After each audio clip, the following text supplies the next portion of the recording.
Bueno, en esta unidad vamos a estar trabajando, bueno, yo les voy a estar presentando acá mediante este programa que es el PTC MATCAD, porque aquí me permite, ¿verdad?, editar ecuaciones matemáticas que vamos a estar utilizando continuamente. Bueno, entonces vamos a iniciar esta segunda unidad referente al modelado matemático de sistemas dinámicos. Y el primer tema que vamos a ver es lo referente a lo que es una función de transferencia. Vamos a ver primeramente su definición, cuáles son sus propiedades y posteriormente cómo obtenerla para diferentes sistemas físicos que vamos a estar viendo a lo largo de este curso. ¿Ok? Entonces, no sé si tienen alguna pregunta hasta ahorita. ¿Estamos bien?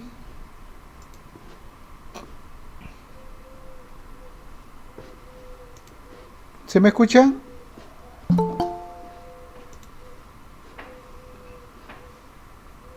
No, profe, no hay preguntas. Muy bien, entonces les voy a mostrar acá, ¿verdad?, lo que tienen ustedes ahí en el aula virtual de Moodle. Ya ahorita, ¿verdad?, tienen los 5 temas que vamos a ver en esta unidad. Les decía que esta unidad es bastante extensa, a pesar de que son 5 temas, ¿verdad? Es muy extensa esta unidad por el hecho de que se tienen que ver bastantes ejemplos. Aquí pueden ver, ya tienen los 5. Esto que voy a empezar hoy, la función de transferencia, luego la analogía entre sistemas, luego lo referente al álgebra de bloques, posteriormente sistemas electromecánicos, y ya para finalizar la unidad vamos a ver el modelado de sistemas mediante ecuaciones de estado. Entonces aquí ya tienen todo esto, aquí pueden ustedes verlo, ahí está en PDF para que de esta manera ustedes puedan ir siguiéndome. Ahí está todo lo que vamos a ver aquí, ¿sale? Muy bien, me voy a salir entonces de aquí.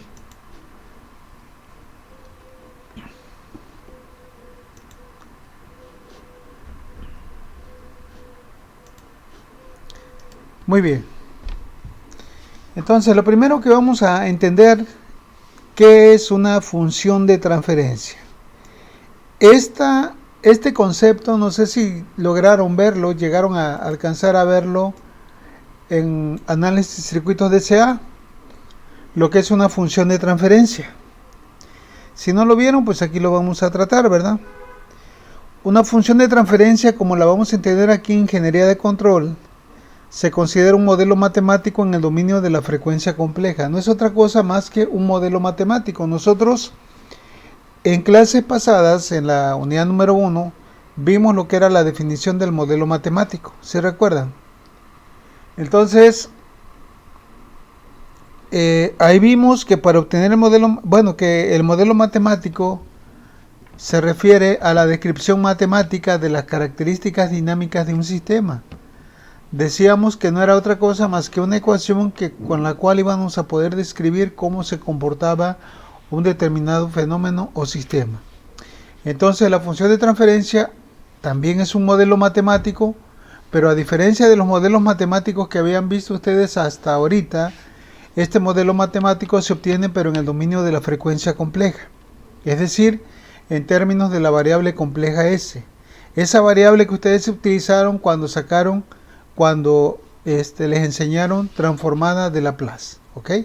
Entonces, resumiendo, una función de transferencia es un modelo matemático, se considera un modelo matemático, ¿verdad?, en el dominio de la frecuencia compleja. Ahora bien, ¿cómo se define una función de transferencia? Matemáticamente, ¿verdad?, se define como la transformada de Laplace de la señal de salida del sistema entre la transformada de Laplace de la señal de entrada, considerando condiciones iniciales igual a 0. Nosotros ya habíamos comentado anteriormente que en ingeniería de control vamos a identificar a todo sistema por el hecho de que va a tener una entrada y una salida. La salida va a responder en términos de quién, de las variaciones de la entrada. Entonces, Para obtener una función de transferencia yo tengo que obtener primeramente la transformada de Laplace de la salida y luego dividirla entre la transformada de Laplace de la entrada. Y para ello tenemos que considerar condiciones iniciales igual a 0. Pero ¿cómo se va a hacer esto, verdad? ¿Cómo es que vamos a obtener esta función de transferencia? ¿De dónde vamos a partir? Porque para obtener esta transformada yo tengo que transformar algo. ¿Qué es lo que vamos a transformar? Pues lo que vamos a transformar va a ser la ecuación del modelo. Y es así, ¿verdad? Generalmente va a estar en términos de una ecuación diferencial en el tiempo. Entonces, vamos a ver que hay ciertos pasos para obtener una función de transferencia. Lo primero es obtener el modelo matemático.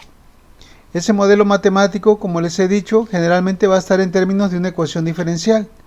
Ya una vez que tenemos la ecuación diferencial del modelo, ahora hay que aplicar transformada de Laplace. Pero no sé si recuerdan cuando llevaron esto de transformada de Laplace, vieron que para resolver una ecuación diferencial, pues hay que considerar ciertas condiciones iniciales, sobre todo cuando se trata de la primera, segunda, tercera derivada. Entonces, aquí la ventaja que se tiene, ¿verdad?, en ingeniería de control es el hecho de que no vamos a considerar las condiciones iniciales, se van a hacer igual a 0.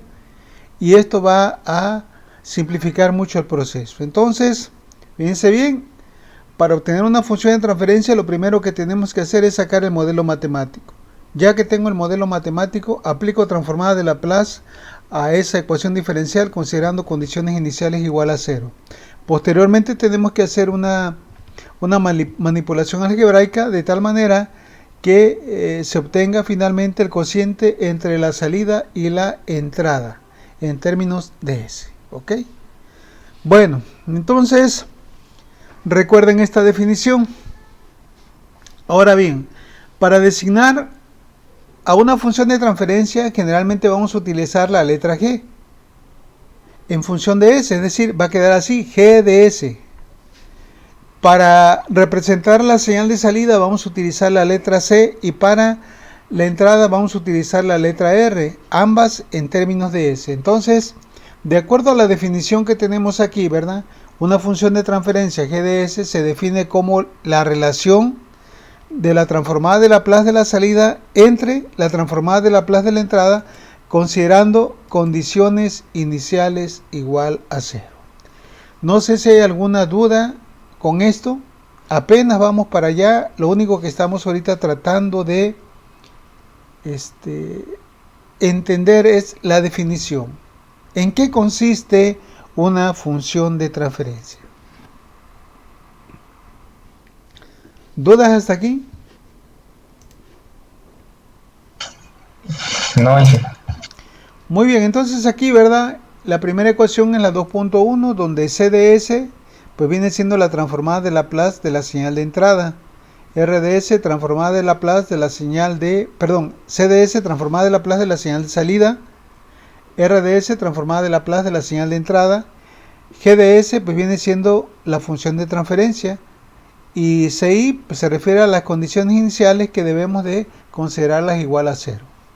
¿Por qué se acostumbra utilizar la letra G para designar a una función de transferencia? Porque físicamente, ¿verdad?, una función de transferencia muchas veces viene siendo una ganancia. Y la ganancia pues se representa también con la letra G de gain. Eso, de esa manera se escribe ganancia en inglés. Entonces, por esa razón, ¿verdad?, se relaciona la función de transferencia con la letra G porque físicamente también representa una ganancia. Bueno, vamos a ver a continuación algunas propiedades de las funciones de transferencia. Aquí nos vamos a dar cuenta por qué es importante tener, ¿verdad?, o obtener la función de transferencia de los sistemas de control que vamos a estar viendo a lo largo de toda esta unidad. Bueno, propiedades de las funciones de transferencia. Dice, una función de transferencia, esta es una forma como la vamos a estar abreviando, ¿verdad? Así. Generalmente dice, resulta ser una ecuación racional en términos de S. Ustedes cuando llevaron cálculo diferencial en la segunda unidad, ahí se ve funciones, ¿verdad? Y una de las funciones que se ven pues son las funciones racionales, es decir, aquellas que tienen un numerador y un denominador. Pues la función de transferencia generalmente va a ser este tipo de funciones, que va a tener un polinomio en el numerador y otro polinomio en el denominador, ambos en términos de la variable s. Dice que contiene aquí un polinomio en el numerador y otro en el denominador, siendo en la mayoría de los casos de mayor grado el polinomio del denominador que el del numerador. Esto generalmente siempre va a ser así. Mayor grado el polinomio del denominador que el grado del polinomio del numerador. Bueno, podríamos aquí nosotros escribir un ejemplo de una función de transferencia, ¿verdad? De acuerdo a esto. Posiblemente una función de transferencia quedaría así. Podría ser s más 4 entre el denominador, podría ser s al cuadrado más 3s más 10. Esta, ¿verdad?, sería una función racional, tiene un numerador y tiene un denominador, ¿ok? Y lo que decíamos aquí, o lo que expresan aquí, ¿verdad?, que generalmente el grado del denominador es mayor que el grado del numerador. En este caso el grado es 2, el del denominador, y el del numerador es de grado 1. Bueno, ahorita ya vimos cómo es que va a quedar una función de transferencia, cómo puede quedar. No siempre va a ser de segundo grado, puede ser de tercer grado, de cuarto grado, dependiendo de la complejidad del sistema. Ahora bien, las raíces del polinomio del numerador se conocen como los ceros del sistema, y para designarlos vamos a utilizar la letra z. En tanto, dice que las raíces del denominador se conocen como los polos del sistema y se designan con la letra p. Es decir, ustedes puede ser que encuentren aquí, ¿verdad? Aquí tenemos un 0 porque es un polinomio de primer grado, el numerador, el cual va a tener una raíz, pero el polinomio del denominador va a tener dos raíces. Las raíces de este polinomio se conocen como los polos del sistema.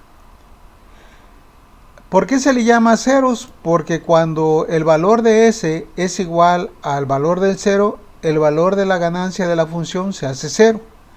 Y los polos, ¿qué pasa cuando el valor de s es igual al polo de la función?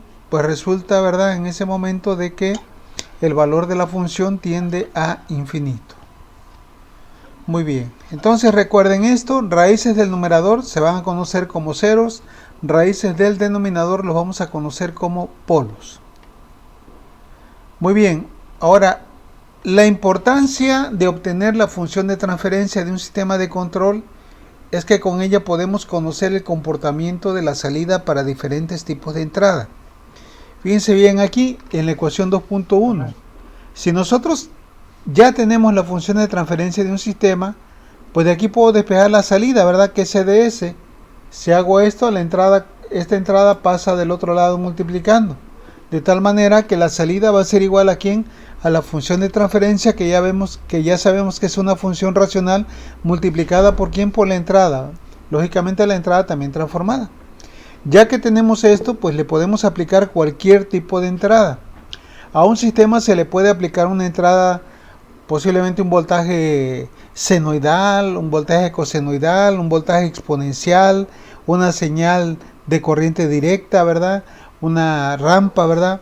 En fin, hay muchas señales que se le puede aplicar a un sistema y ver cuál es el comportamiento de la salida. Ahorita que llegué aquí, ¿verdad?, me faltó decirles algo aquí en esta unidad. ¿Por qué nos demoramos tanto con el modelado matemático de los sistemas dinámicos? ¿Habrá de cierta forma alguna importancia de esto?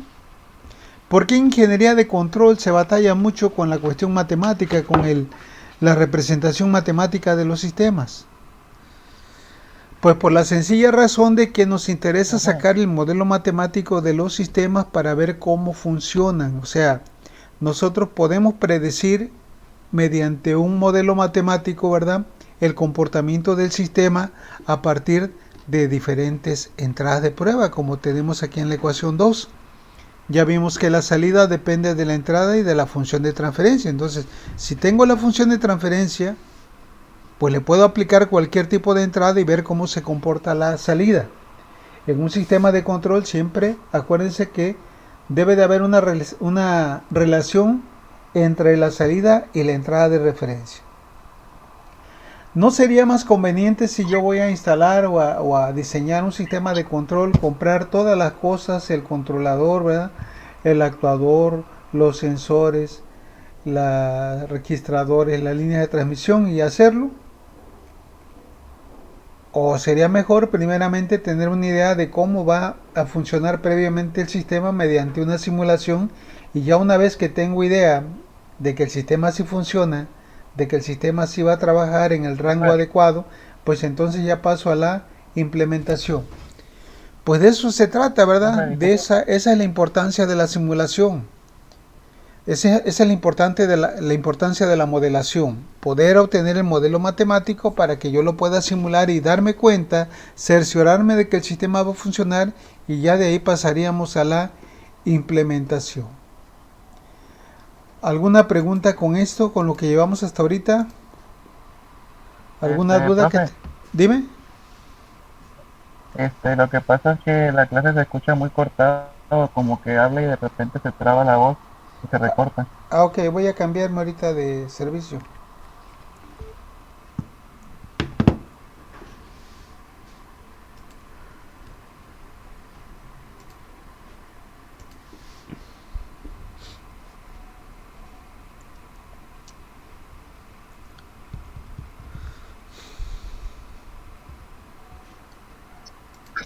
Muy bien, a ver cómo me escuchan ahí. Profe, no, claro, ¿Cómo, profe, cómo me escuchan ahí? Creo que se escucha mejor. Ah, muy bien. Profe, Entonces, ajá, el, dime.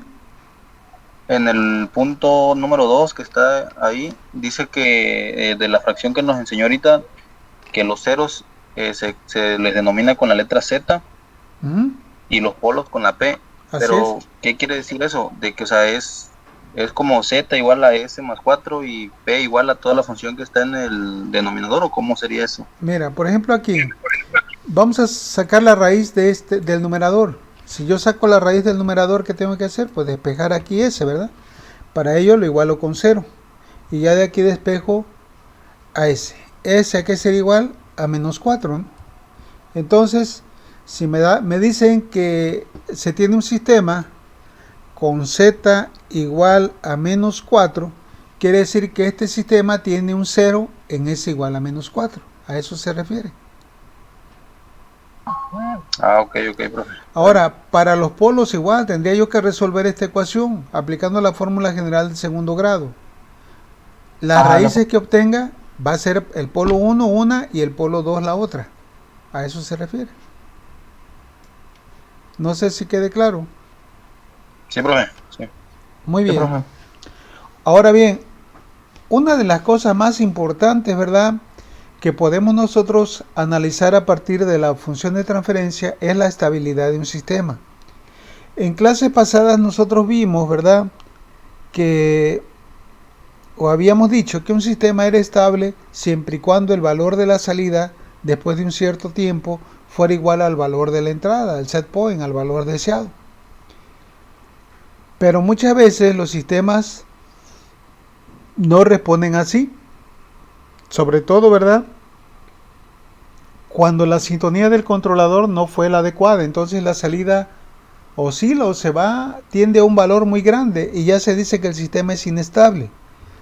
Bueno, entonces a partir de una función de transferencia nosotros podemos conocer si el sistema va a ser estable o inestable. Aquí en el punto 4 dice, otra importancia de la función de transferencia es que a partir de ella podemos determinar la condición de estabilidad del sistema. Y como se mostrará esto, si Dios quiere, lo vamos a ver en la unidad 4 de este curso. Para que un sistema sea estable, la condición que se debe de cumplir es que todas las raíces de la ecuación característica. ¿Cuál es la ecuación característica? Esto todavía no lo hemos dicho, pues es el denominador igualado con 0, por decir que nosotros tuviéramos este sistema, la función de transferencia de este sistema.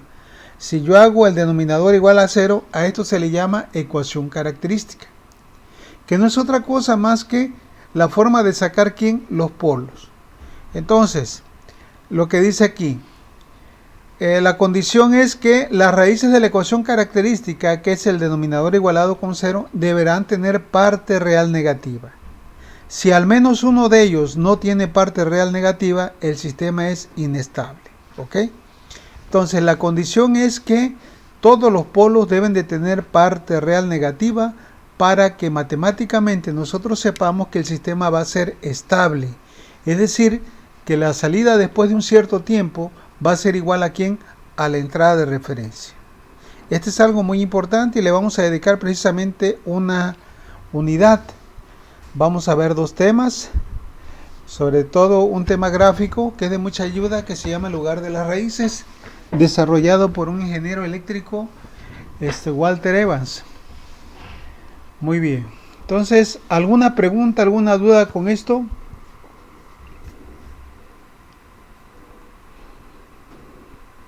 ¿Dudas? ¿Preguntas? No, profe. Muy bien, entonces vamos a continuar. Vamos a continuar.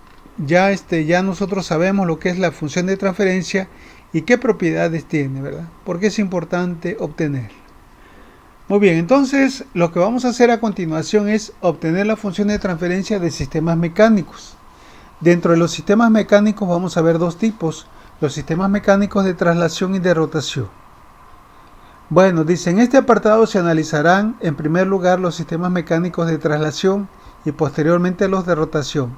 Se obtendrá el modelo matemático de cada uno de ellos y posteriormente la función de transferencia correspondiente. Bueno, ¿cómo le vamos a hacer entonces para obtener la función de transferencia de un sistema? Como ya habíamos dicho, hay ciertos pasos que debemos de seguir. Primeramente, obtener el modelo matemático del sistema. Ya que tenemos la ecuación diferencial del modelo matemático, ahora hay que aplicar transformada de Laplace con condiciones iniciales igual a 0. Ya que tenemos la transformada de Laplace, ahora hay que realizar un artificio matemático, algebraico, para obtener finalmente la relación de la salida entre la entrada. Y una vez hecho esto, pues finalmente ya se obtiene la función de transferencia. Esa función racional de la cual hablamos, que va a tener un numerador y un denominador. Bueno, vamos a proceder entonces. No sé si hay alguna duda de lo que vamos a hacer en este primer punto. Vamos a analizar en primera instancia los sistemas mecánicos de traslación, también llamados de traslacionales o traslacional. Bueno, ¿en qué consiste un sistema mecánico traslacional o de traslación?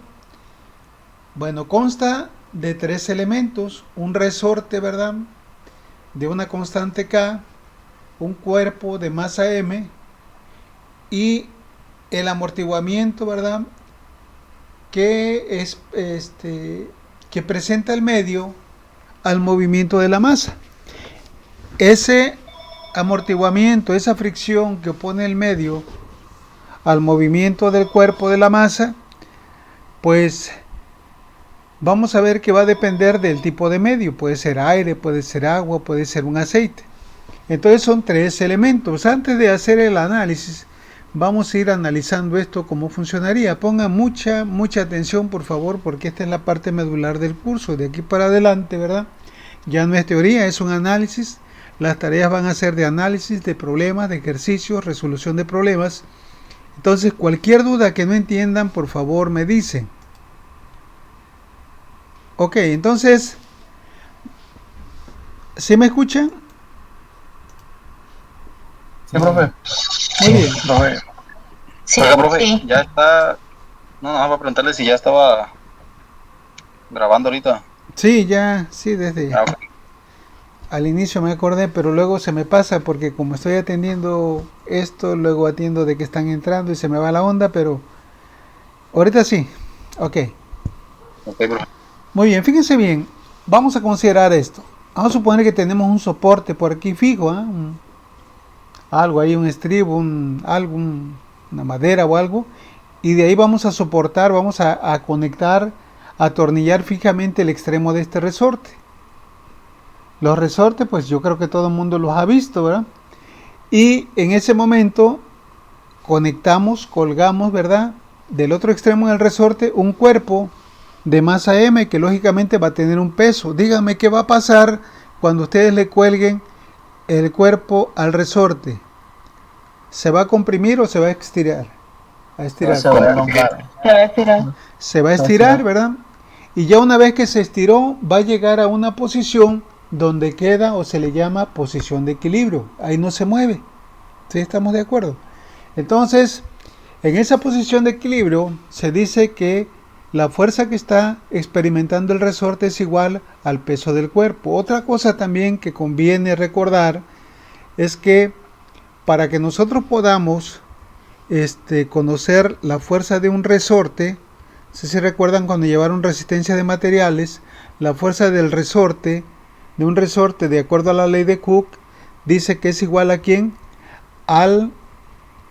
La constante del resorte por la deformación, ¿verdad? La deformación la podemos nosotros representar con la letra delta, la letra griega delta, o bien, ¿verdad?, con la letra X o Y, dependiendo hacia dónde esté la deformación. Entonces, cuando se le aplica una fuerza que es como un peso, el resorte va a sufrir una deformación.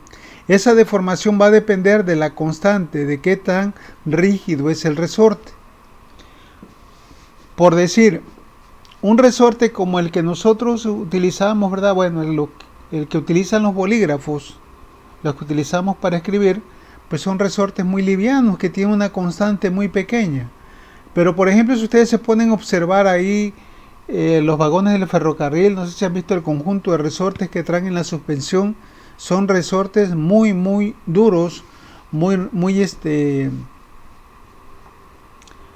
robustos, cuya constante, ¿verdad?, es muy grande. Más adelantito vamos a ver cómo es que podemos obtener la constante. Entonces, regresando al ejemplo que tenemos, fíjense bien. Tenemos el soporte, el bastidor. Ya dijimos que vamos aquí a atornillar un extremo del resorte y por el otro extremo le colgamos, ¿verdad?, este cuerpo de masa M. El peso del cuerpo hizo que inicialmente el resorte se estirara y llegara hasta una posición que se le llama de equilibrio, que es donde la fuerza que está soportando el resorte es igual a la fuerza al peso del cuerpo. No sé si ustedes vieron o han visto que a veces anteriormente se veía mucho las personas que venían a vender papas, que traían su costal al hombro, ¿verdad? Recuerdo, traían su romana, una báscula, ¿verdad?, que tenía un resorte y un indicador graduado. Entonces, entre más peso le colgaban, más se estiraba el resorte y era proporcional el peso al estiramiento, y con eso ellos podían medir el peso de las papas o de lo que vendiera. No sé si alguna vez ustedes lo vieron, si no, por ahí pueden buscarlo, por ahí debe de haber todavía las básculas, las romanas. Muy bien, entonces, ¿preguntas hasta aquí? Bueno, entonces, estamos ahorita ya en la posición de equilibrio. Le colgamos el cuerpo, el resorte se estiró y ahí quedó. Pero ahora vamos a hacer lo siguiente. Vamos a suponer que a partir de la posición de equilibrio, agarro con la mano el cuerpo y todavía lo bajo unos 5 o 10 centímetros. ¿Qué va a pasar ahora? Pues el resorte se va a estirar más, ¿verdad? Y si de repente lo suelto, ¿qué creen que pase con el cuerpo? Ya no va a regresar a su forma original. Ajá, ¿qué va a pasar entonces? Se deforma. Sí, o sea, fíjense bien, estaba en la posición de equilibrio. Ya vimos que en la posición de equilibrio el resorte se deformó cierta magnitud. Pero ya estando en la posición de equilibrio, hagan de cuenta que aquí agarro el cuerpo y lo bajo todavía, unos 10 centímetros. Lo agarré con la mano y lo bajé. Pero cuando hice esto, en ese momento lo suelto. ¿Qué creen que vaya a pasar? Ahí se queda. Regresa a su estado de equilibrio, ¿no? Ahí no se va a ir más allá. Pues iba a regresar un poquito más de lo que estaba anteriormente. Ajá. ¿Y qué? ¿Nada más? ¿Y qué va a pasar, digamos? Va a alternar así hasta que llegue al reposo. A ver, aquí lo vamos a hacer. Algo para que nada más una grafiquita ahí sencilla para que ustedes vean.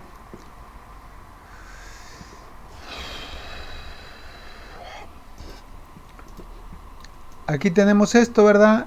Esto, aquí tenemos el cuerpo. Esta es la posición de equilibrio. Aquí vamos a poner el cuerpo.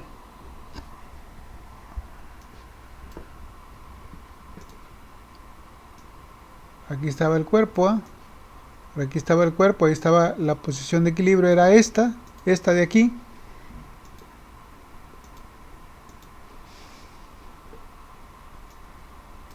A ver si lo logran ver. Y permítame tantito.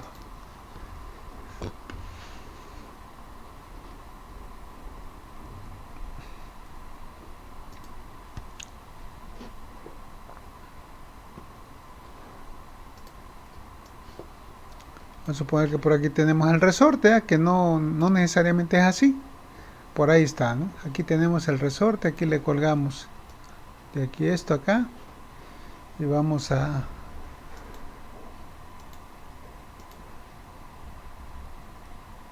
Ahí está, ¿ok? Entonces, este resorte está muy grueso, ¿eh? Lo puse muy...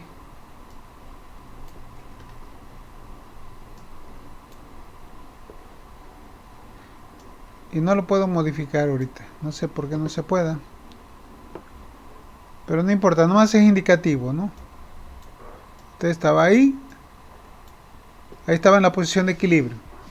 Entonces lo que hicimos nosotros fue jalar esto, ¿no? Fue jalar acá, más abajo de la posición de equilibrio. ¿Y qué va a pasar en el momento de que la suelte? Este lógicamente se estiró más. Entonces va a hacer esto, sube, se va más allá, baja. Y así va a estar para arriba y para abajo. Oscilando, oscilando, ¿hasta cuándo?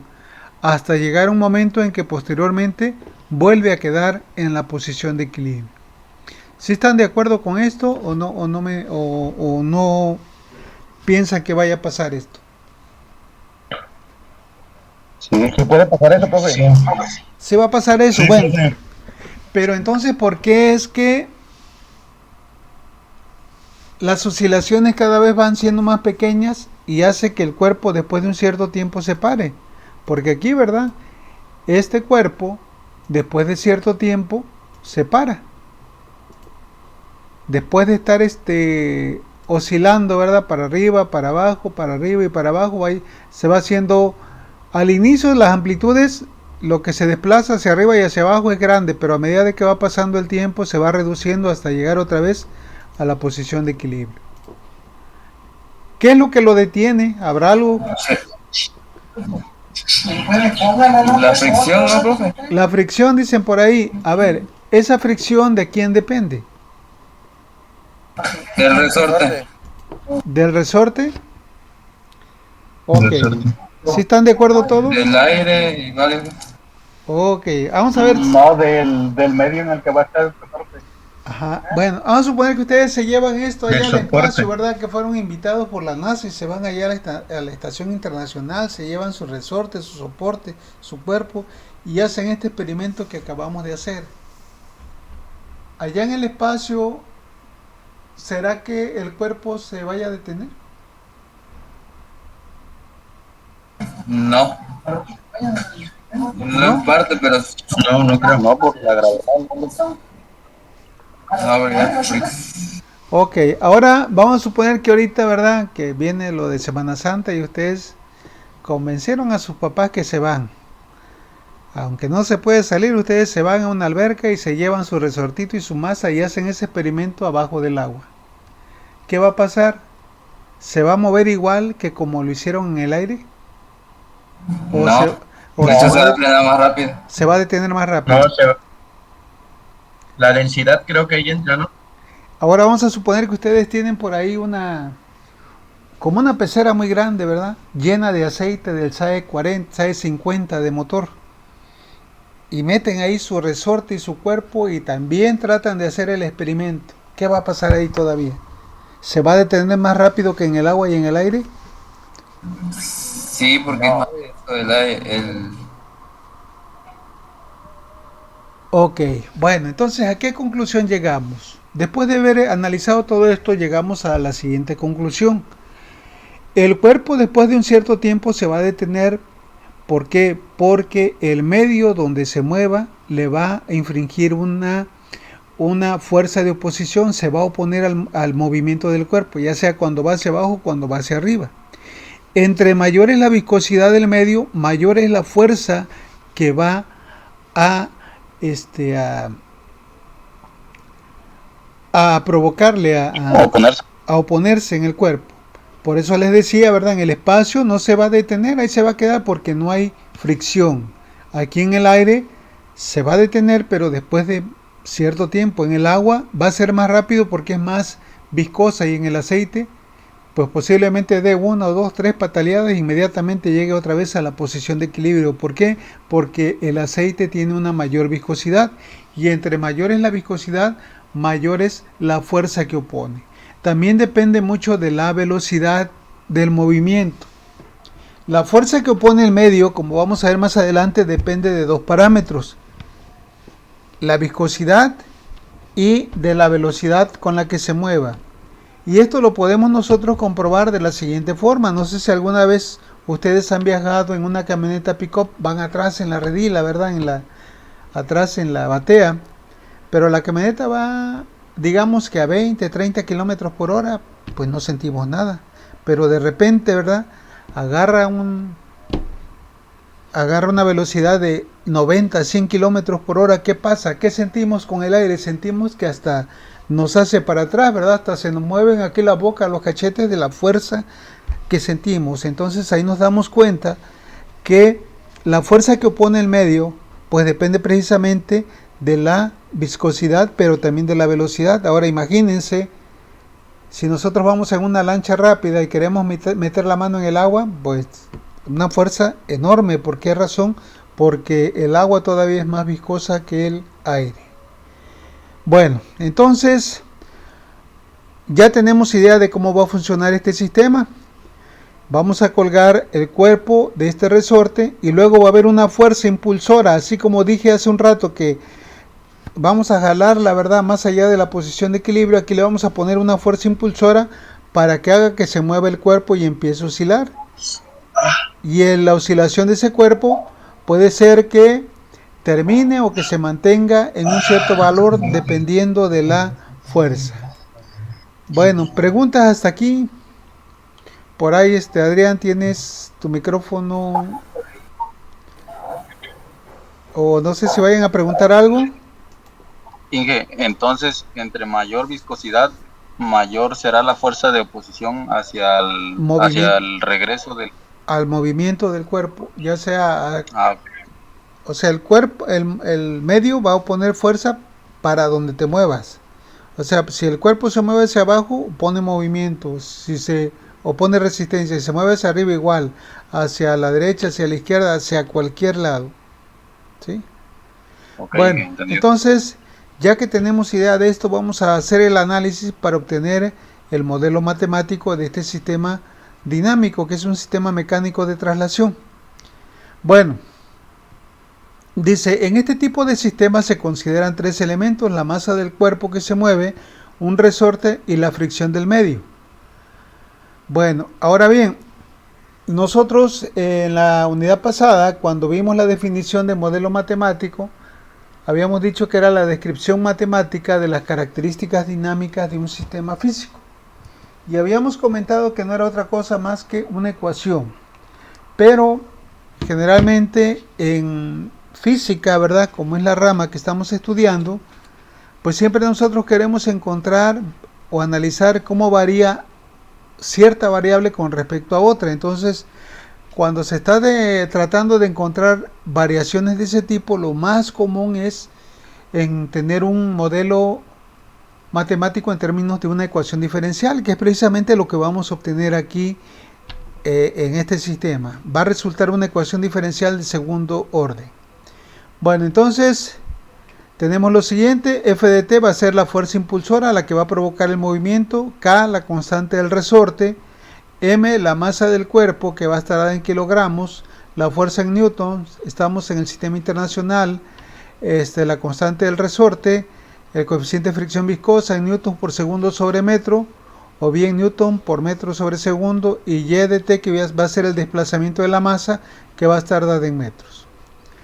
Muy bien. ¿La constante del resorte sí la entienden ustedes o no? Sí, profe, pues esa ya está establecida, ¿no? Ajá. Bueno, vamos a suponer que nosotros tenemos de la ley de Hooke, tenemos esto. Perdón. La ley de Hooke, perdón, establece lo siguiente, que la fuerza que experimenta un resorte es igual a ¿quién? A la constante del resorte por la deformación. Vamos a suponer aquí que, ¿verdad?, la deformación es vertical, entonces la representamos como una dimensión en Y. Voy a aquí a despejar K. K sería igual a ¿quién? A la fuerza. ¿Ok? ¿Entre quién? Entre la deformación.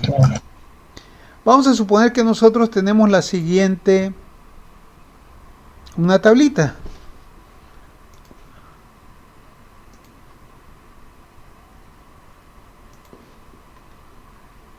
Y en esta tablita nosotros vamos a tener por aquí lo siguiente. La fuerza que le vamos a aplicar, la deformación que le llamamos Y, y aquí vamos a obtener K.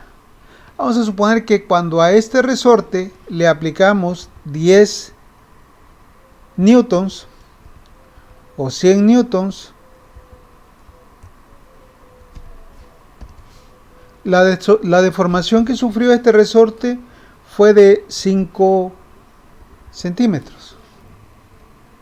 Cuando le aplicamos 200 newtons, la deformación ahora fue de 10 centímetros.